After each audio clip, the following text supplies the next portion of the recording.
my share screen. All right. Thank you so much, Jess Moyer from the Ice House Wellness and Community for presenting to us today.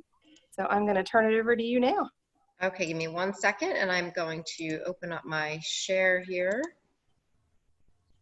Okay. Happy anniversary. Thank you. Can you all see me okay? Can you, did you see my screen? You. You didn't see my screen yet though. Here we go. Okay.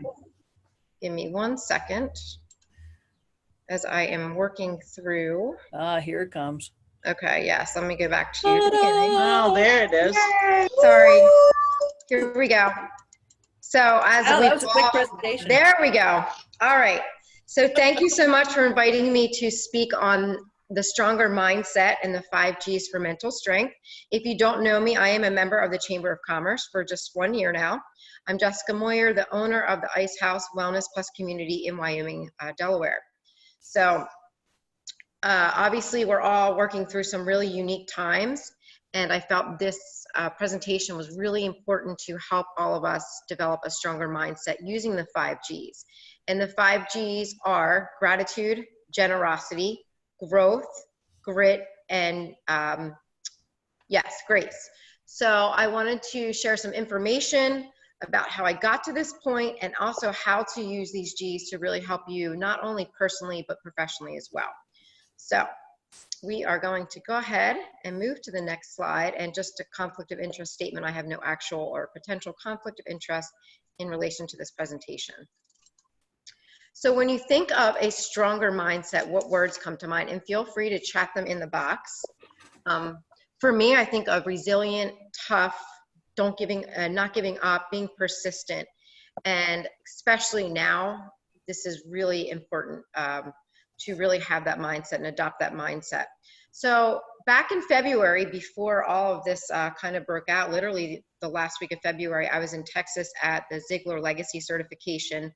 Tom Ziglar is the president of Ziglar, and most of you probably know who Zig Ziglar is, but if not, he has affected in his lifetime over 250 million people through personal growth and development. So I was really honored to be part of this training. And Tom Ziglar referred a lot to the stronger mindset.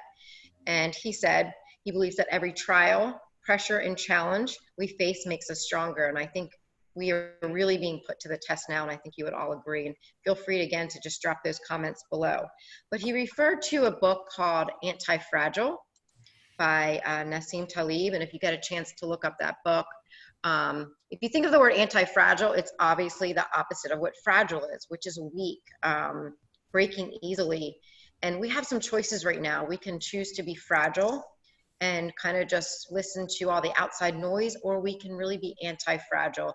And Nassim Taleb, a quote from his book is, anti-fragile is a property of systems that increase in capability, resilience, or robustness as a result of stressors, shocks, volatility, noise, mistakes, faults, attacks, or failures. And again, I went to this training before this had all happened, and it couldn't have come at a better time. So we have a choice to make. So for now, I want you to go ahead and grab a piece of paper if you can, and you are going to participate with me if you'd like. So I love this quote by Piglet and Pooh. And Piglet says to Pooh, "Supposing a tree fell down, Pooh, when we were underneath it. And supposing it didn't," said Pooh. After careful thought, Piglet was comforted by this. And I love this because this just shows you that we have so many things right now that we can't control, right? So we need to let go of the things that are worrying us that we have no control over. So I encourage you to go ahead and just take a minute or two and jot down the stressors, the worries, the fears you have. And then we're going to just talk about how maybe you can kind of control this. I call it the worry wall or the mind dump. Okay. So go ahead and do that. And then if anyone wants to share, for some reason I can't see the chat. So we can address that after the presentation. We'll spend a little time maybe just going through some of those worries you have and how to maybe work through them. And I like to say, let me go back to this slide. I like to say, circle the things that you can control and cross out the ones that you have no control over. And this is a good way to really put it in perspective. I will share one with you that I'm personally going through. Obviously, I can't control being in quarantine and the social distancing and having to keep my business closed, but I am able to control how I'm going to have outreach to my members of my community and really offer them a lot of, I've done some online classes. I've been reaching out to them personally, checking on how they're doing. So I'm able to have that connection still with my members and try to continue to grow my business despite the fact that my doors are closed for now. So just shifting to that virtual online group has really helped me grow my business and stay connected to my members. So there's always a way to find a way to around whatever it is that is worrying you, if that makes sense. Okay, so I just wanted to share this slide because as a personal trainer, you know, I deal not just with mental, but physical as well. And there's so many complications of stress on our bodies. And if you notice the weakened immune system, that's a big one right now, because if you are not able to control all the worrying and all the stress, you're going to weaken your immune system and you're going to be more prone right now to catch this virus. So again, more of a reason to not let all those little things worry us and control us. So let's focus on what you can control. And I love this slide because it kind of puts into relation what the things are you can control. And for this presentation, we're obviously spending most of the time on mindset, but I wanted to touch on these other, and I'm sure there's other you could add to this, but these are the ones in my mind that I feel like we can control. First, faith, prayer. It doesn't have to be religious, but just how, what your beliefs are right now, really digging in and having faith that everything's going to work out. Nutrition goes without saying. As a personal trainer, I have to address that. What you put in your body is going to have a direct correlation on how you feel.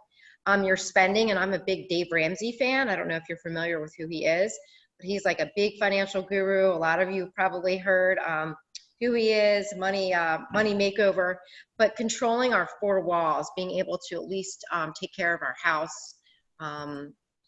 Obviously, we need food to eat, our bills that we need to pay, and our car payments. That's really the most important right now. Movement. I always say 80-20 rule. You want to get moving a good part of your day. Doesn't have to be a set exercise class, but just being purposeful with movement, keeping your body in shape. Atmosphere, and this doesn't mean just your physical atmosphere. This means the people you're surrounding yourself with and what you're listening to as well. You know, atmosphere can be a lot of different things, but keeping your atmosphere very uncluttered is very important right now. How you're spending your time. And I think for a lot of business owners, we are being very purposeful with how we're spending our time, hopefully, and really reaching out to our customers and thinking of how we can do things differently. And also something like this where you're spending some time on personal growth and development. Attitude is a big one right now. We can choose to have a really junky attitude. And, you know, there's a lot of people that are really bringing us down right now. So having a good attitude, we are role models for our community. So really just being positive and uplifting. And then obviously mindset, we're going to spend the majority of the time on. So before we move into the 5 Gs, I want to touch base on what your input is right now. And I love this quote by Ziglar: when we change the input into our minds, we change the output into our lives. And I believe that thoughts are our imaginary tools that can really build our world up or tear it down, depending on what we're allowing into our minds. So choosing your input, what are some of the things that we can choose? Obviously, we can choose what we're reading, what we're watching, who we're listening to, who we're spending time with, and our environment. So be mindful of what you're inputting into your mind, right? Because that's going to have a direct correlation on how you are carrying on with your business right now. And this is just an activity you can do. What is your perspective review based on your input, and is it serving you? Because if it's not serving you, it's time to let it go and really change and shift your mindset.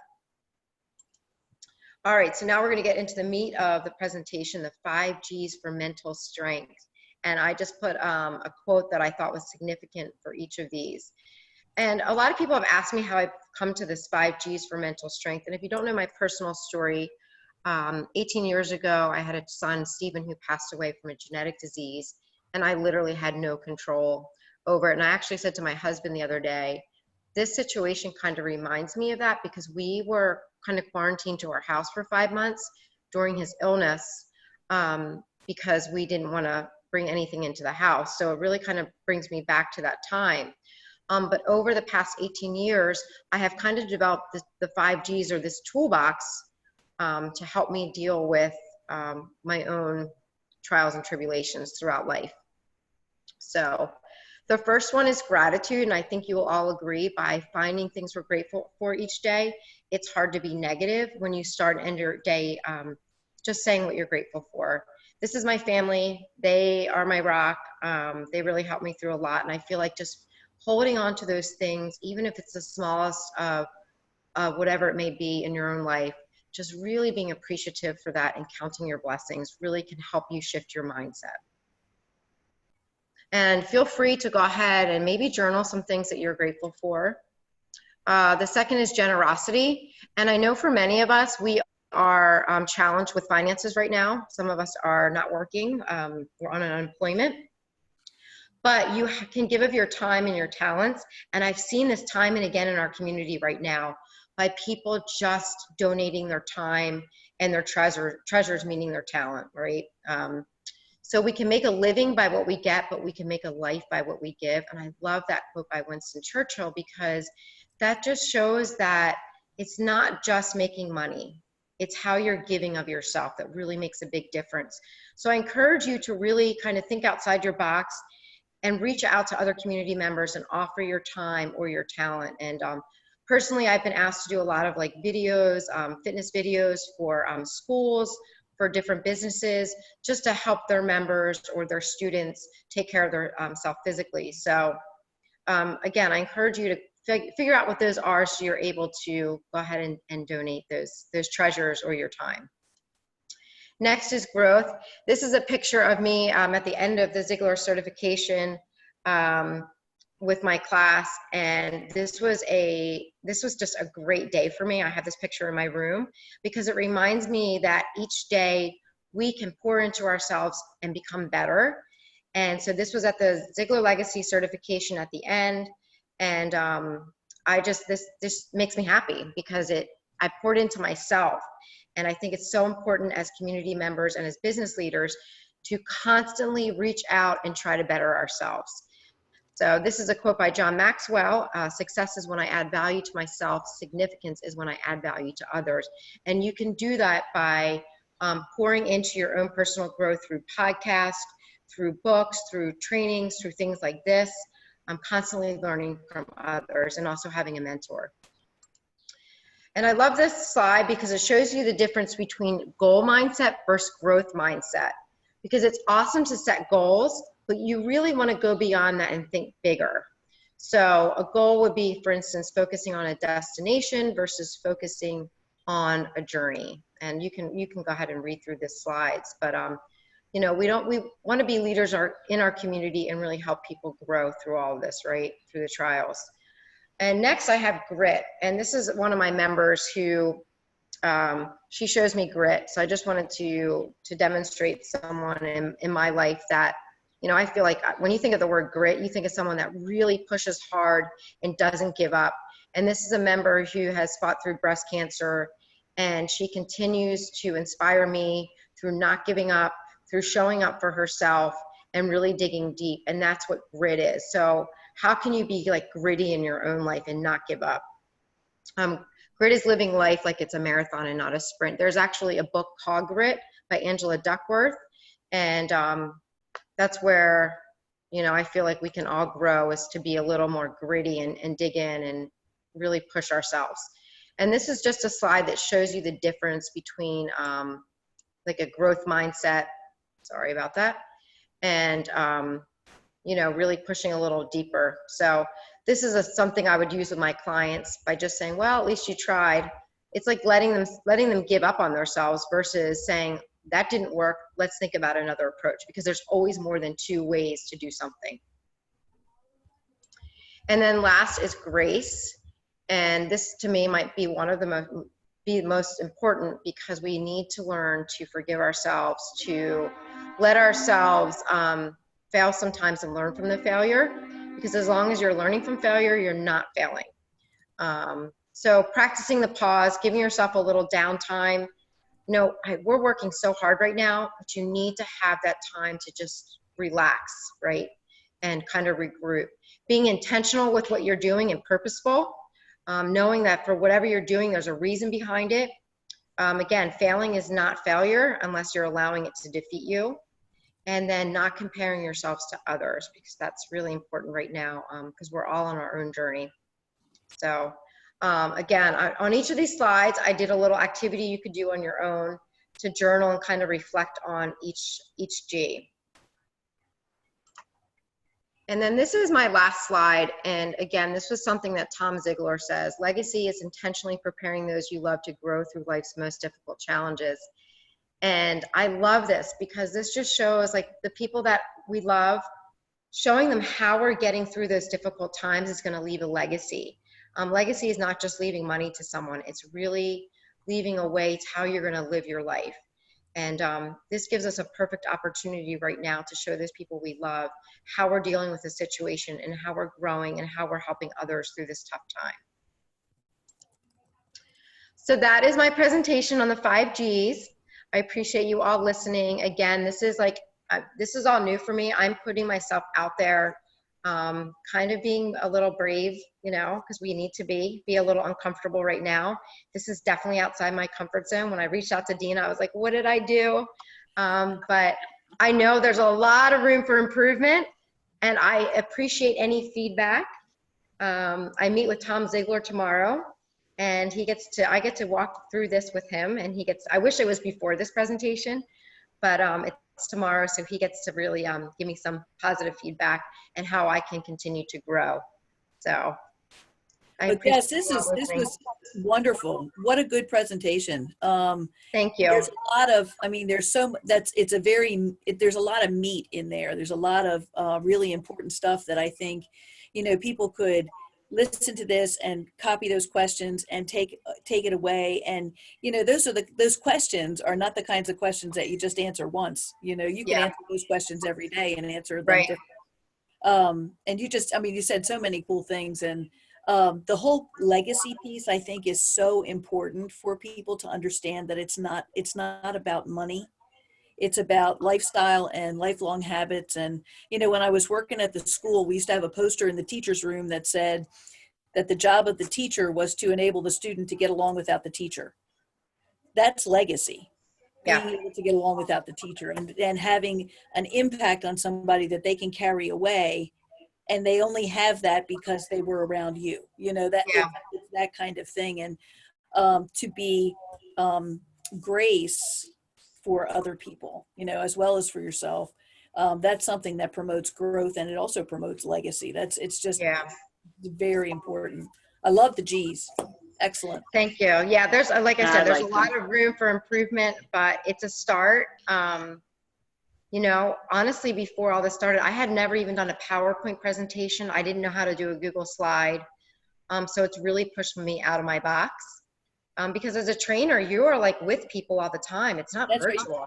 Like, this is very hard for me. I'd rather be with you and have that interaction and have that conversation to be able to get feedback and actually do the exercises together.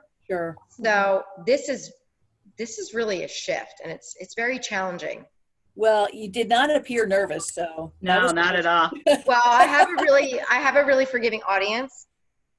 Oh, you did great. I think you did great.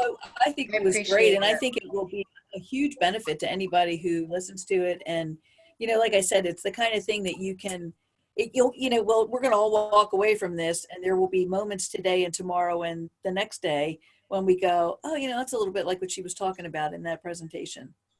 Maybe I should write that down. Maybe I should think about that. So right. that's the best you can hope for with something like that. And it's not the same as being in person. It's not, but it's way better than not being able to be together at all. Yeah, true. So we can be awfully thankful for that. There you go, gratitude. Yep. What were you gonna say, Crystal? No, I just think you did a great job, and I love the G's. They fit, I think, with everything that we need to continue on with and make sure that we're aware of. because I know I Yeah. can go through a day and not think about those things, which is I know. not helpful at all. That's true. You go through a lot of days you don't think about it. It's tough, especially the social isolation, you know, and it's not an easy time, especially if you're a people person. You know, I had my 1-year anniversary celebration here Sunday, and of course I had my mask on, and I didn't know how it was going to go. Everyone got out of their cars and they were hugging and all. They need it. Yeah.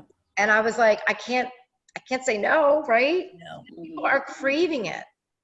So it's just forced people to really step outside their box. And if you don't, it's, you know, it's going to be that much harder to get back into it. Yeah. You know, we're just not built like that. We're not built to be alone. That's the beginning and the end of it. And, Yeah. you know, we at some level, we really need human contact of some kind. Yeah. Some people more than others. Yeah, that's true. But it's very difficult to not be able to just, you know, haul off and hug somebody, or, you know, even shake their hand, or Yeah. you put your hand on their shoulder, or, well, you're not supposed to be that close. So, Right. Well, it's made for some, and I've seen it like even in the grocery stores, people don't want to even look at each other. And it's like it's like people don't trust each other, and it's horrible. yeah. Mhm. It's sad. I've noticed that too in the grocery stores when I've been in there, and that surprised me because I guess I was purposely making eye contact with people and talking to them even though I had a mask on. No, it's so weird. It is. Yeah. I can't even recognize people that you would know who they are, but they're all, and I'm like, who is that? Yeah, Because, you know, in Dover, you know everyone. that's right.